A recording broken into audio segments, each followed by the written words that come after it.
Many local governments across the country need money to support their operations, and that is especially true of struggling cities and counties in California. Today, San Francisco officials are considering what is called a nickel-a-drink fee.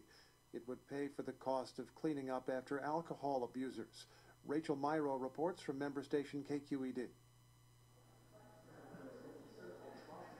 San Francisco's Sobering Center is particularly busy on the night after Social Security checks are cut, but a steady stream of alcoholics show up at this clinic all year round. They don't drop in, they're dropped off by paramedics, cops, and a fleet of mobile assistance patrol vans. Registered nurse Shannon Smith is the center's coordinator. I would say most of my clients here at the Sobering Center buy their liquor at the corner stores, the $2 bottle of the cheapest vodka you can find. The vast majority of her clients are not party people on a weekend bender. San Francisco has a huge homeless population, and those that drink heavily cost a lot to take care of. The Sobering Center, run by the Public Health Department, is designed to limit those costs. A visit runs just $300 compared to $3,000 for an ER visit. Still, San Francisco spends more than $17 million a year to cover the health and human service costs of alcohol abuse. Supervisor John Avalos wants alcohol wholesalers and distributors to help pick up the tab. Our treatment programs are on the chopping block. Our substance abuse programs are on the chopping block. Our fire services are really strapped because of our budget crisis as well. So this measure is really an effort to be able to stabilize our funding for these services to deal with overconsumption of alcohol.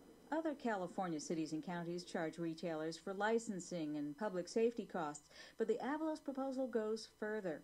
The city controller's office conducted a study to determine the direct cost of alcohol abuse to public health programs.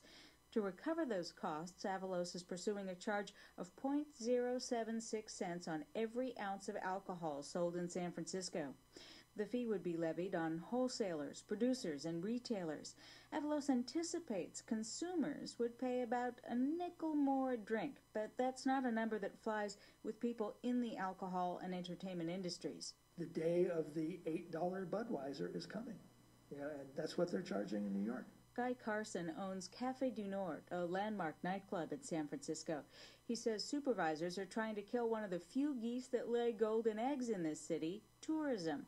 Carson is on the board of the California Music and Culture Association, one of several industry groups set against the fee, in part because it's the latest in a string of fees levied on small business here, like the fee for the Healthy San Francisco program, which subsidizes care for the uninsured. I invite any one of you to take a walk with me down Market Street, and we can count the closed storefronts. Small business cannot bear the brunt of this onslaught of fees. Every department in the city is digging for money, and the state. I understand why, but it's killing us. After a first-round vote by the Budget and Finance Committee today, the final vote is expected in September. Supervisors in Marin and Los Angeles counties are said to be watching closely, but they're expected to wait to see if anybody sues San Francisco and how that plays out before they start drafting copycat measures of their own. For NPR News, I'm Rachel Myro in San Francisco.